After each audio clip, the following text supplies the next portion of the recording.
नमो बुद्धाय दोस्तों, स्वागत है आपका इस प्रेरणादायक कहानी में, जहां आपको सिर्फ एक कहानी नहीं मिलेगी बल्कि जिंदगी को देखने का एक नया नजरिया मिलेगा।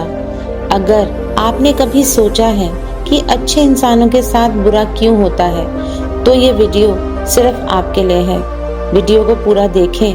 अंत में एक ऐसा संदेश मिलेगा जो आपके सोचने का तरीका बदल सकता है। दोस्तों, जीवन में धोखा खाना भी बहुत जरूरी है, क्योंकि चलना तो माँ बाप सिखा देते हैं, मगर संभलना खुद सीखना पड़ता है। जिंदगी बहुत छोटी है, इसलिए किसी इंसान के पीछे भागने से बेहतर है अपने सपनों के पीछे भागो। हंसते रहो, इसलिए नहीं कि सब कुछ ठीक है, बल्कि इसलिए क्योंकि दुनिया को फर्क नहीं पड़ता कि तुम रो रहे हो या मुस्कुरा रहे हो।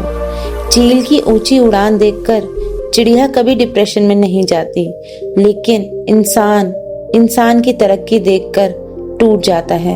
हम अक्सर सोचते हैं कि हमने किसी का बुरा नहीं किया, फिर भी तकलीफें क्यों आती हैं। असल में ये कष्ट दूसरों की बुराई और ईर्ष्या के कारण हमारे जीवन में प्रवेश कर जाते हैं। बहुत समय पहले की बात है। एक गांव में एक गरीब पंडित अपनी पत्नी के साथ रहता था। एक दिन की बात है, पंडित कुछ काम के लिए शहर गया था। जब वह अपने गांव वापस लौट रहा था, तब उसने देखा कि रास्ते में एक चिड़िया एक रोटी को पकड़कर उसको खाने की तैयारी कर रही थी। तभी पंडित ने उस चिड़िया की चोंच से वह रोटी छीन ली। मुंह का आहार छिन जाने पर चिड़िया ने निराश होकर आकाश की तरफ देखते हुए कहा, दूसरे को दुख देना अच्छी बात नहीं है। उस दिन चिड़िया बहुत निराश हो गई। चिड़िया जब भी रोटी के बारे में सोचती तो पंडित को श्राप देते हुए कहती, जिस तरह तुमने मुझे निराश किया है, तुम भी उसी तरह एक दिन निराश होगे। रोटी के बारे में सोचते सोचते चिड़िया ने कुछ दिनों तक कुछ नहीं खाया और भूख के कारण वह मर गई। दूसरी तरफ पंडित वह रोटी को अपने घर ले गया और खुशी के साथ रोटी खा ली। कुछ दिनों बाद पंडित के घर एक पुत्र का जन्म हुआ। लड़का देखने में इतना सुंदर था कि जो भी उसे देखता अपने हाथ में उठा लेता था। माँ बाप उसे देखकर भूख प्यास भूल जाते। धीरे धीरे लड़का बड़ा हो गया। रूप गुण से भरपूर लड़के को देखकर माँ बाप की खुशी का कोई ठिकाना नहीं था। लड़का इतना प्यारा था कि माँ बाप उसके बिना एक पल भी नहीं रह पाते थे। लड़का जब युवक बन गया, तभी विधाता की विडंबना के चलते निष्ठुर काल ने पंडित और उसकी पत्नी की खुशी छीन ली। जिस दिन लड़का मृत्यु को प्राप्त हुआ, उसके बाद माँ बाप के आंसू रुकने का नाम नहीं ले रहे थे। दोनों ने खाना पीना छोड़ दिया और दोनों दिन रात छाती पीटते हुए कहते, पत्थर दिल यम ने हमें जीते जी मार दिया है। यदि सुबह शाम उसे खूंटे पे लटका के मारा जाए, तब भी मेरे कलेजे को ठंडक ना पड़े। पंडित ने इस तरह रोते रोते यम को ना जाने कितनी गालियां दी। एक दिन यम पंडित के सपने में आया और कहा कि तुम जो सिर पटक कर रो रहे हो बेटे के लिए, उस बेटे को देखना चाहोगे, लेकिन तुम्हें मेरी बात माननी होगी। कल तुम भीतर से दरवाजा बंद करके अपने पूजा घर में सोना और 2 दिन तक किसी को भी वहां जाने की इजाजत मत देना और तुम्हें जगाने के लिए नहीं बोलना। अगले दिन ब्राह्मण ने सपने के बारे में विस्तार से अपनी पत्नी को बताया और यम के बताए अनुसार पूजा घर के पास जाकर सो गया। जब पंडित को गहरी नींद आई, तब एक यमदूत वहां आया और पंडित का शरीर वहीं छोड़कर उसकी आत्मा को अपने साथ यमपुरी लेकर चला गया। यमपुरी में पंडित ने ना जाने क्या क्या नजारे देखे।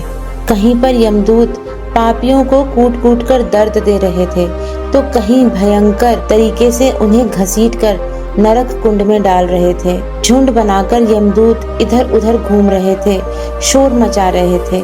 इस तरह जगह जगह अजीब अजीब मंजर देखकर पंडित के होश उड़ गए और डर के मारे वह कांपने लगा। यमदूत उसे यमराज के पास लेकर गया। यमराज को देखकर पंडित थर थर कांपने लगा। तब यमराज ने कहा, पुजारी डरो मत, तुम्हें यहाँ कुछ भी नहीं होगा।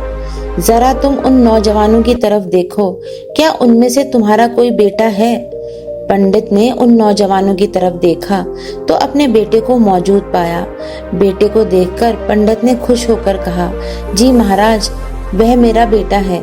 पंडित का जवाब सुनकर यमराज ने कहा, उसे यहाँ बुलाओ और अगर ना आए तो वहाँ जाकर उसे लेकर आओ। पंडित ने अपने बेटे को पुकारा मगर वह नहीं आया। तब उसके पास जाकर बोला, मेरे बच्चे, मैं आया हूँ, तुम मेरे साथ चलो। पंडित ने 2-3 बार इस तरह कहा मगर बेटे ने उसकी तरफ देखा तक नहीं। तब उसका हाथ पकड़कर पंडित ने कहा, मेरे बच्चे इधर देखो, मैं तुम्हारा पिता हूँ। यह सुनकर बेटे ने बाप की तरफ देखकर चिल्लाकर कहा, तुम मुझे बेटा क्यों कह रहे हो? मैं तुम्हारा बेटा नहीं हूँ। कभी तुमने चिड़िया को तकलीफ पहुंचाकर उसके मुंह का खाना छीन लिया था। उसी का बदला लेने के लिए मैंने तुम्हारे घर में बेटा बनकर जन्म लिया। अब याद आया ना, जिस तरह मेरे मन को तुमने तकलीफ पहुंचाई थी उसी तरह मैंने तेरे मन को तकलीफ पहुंचाकर यहाँ चला आया। बेटे का जवाब सुनकर पंडित निराश हो गया और यमराज के पास उदास होकर बोला, वह मेरा बेटा नहीं है। पंडित की बात सुनकर यमराज ने उससे कहा, तुम लोग बेवजह मुझे कोस रहे थे, अब पता चल गया ना कि किसका कसूर था। इतना कहकर यमराज ने दूत को इशारा किया और दूत पंडित की आत्मा लेकर तुरंत उसके पूजा घर में पहुंच गया। पंडित के शरीर में उसकी आत्मा डालकर यमदूत वहां से चला गया। पंडित ने जागते ही अपनी पत्नी को सपने का सारा हाल बताया और उसके बाद पंडित और उसकी पत्नी ने दिवंगत बेटे की याद में आंसू बहाना बंद कर दिया। किसी को बुरा बोलना, चुगली करना और ईर्ष्या करना बंद कर दिया। दोस्तों, किसी की चुगली करना, बुराई करना, जलन व ईर्ष्या का भाव रखना, यह सब आपकी तरक्की व खुशियों को रोक देते हैं, आपके जीवन में गहरा प्रभाव डालते हैं। किसी की बुराई, चुगली या ईर्ष्या का भाव रखने से हमें अपने कर्म खराब नहीं करने चाहिए। हमने जो पकाया होता है हमें वही मिलता है। कर्म आखिरकार सामने आता ही है, जैसा बोगे वैसा ही काटोगे।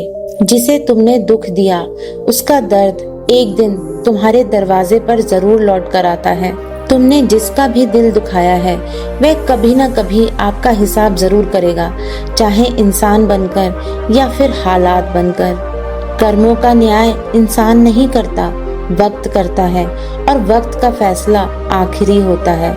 किसी की दुआ और किसी की बद्दुआ दोनों बेआवाज होती है, लेकिन असर बड़ा गहरा होता है। इसलिए किसी को छोटा मत समझो। आपके कर्म ही आपके भविष्य की नींव है। जो आज तुम किसी के साथ करोगे वही कल तुम्हारे साथ होगा। यही है कर्म का सिद्धांत। दोस्तों, अगर यह कहानी आपको पसंद आई हो तो इसे जरूर उस व्यक्ति के साथ शेयर करें जिसे यह सुनने की जरूरत है। और हाँ, चैनल को सब्सक्राइब करना मत भूलिए, क्योंकि ऐसी ही और कहानियां हम हमेशा आपके लिए लाते रहेंगे जो आपके दिल को छू जाएंगी और आपकी सोच को बदल देगी।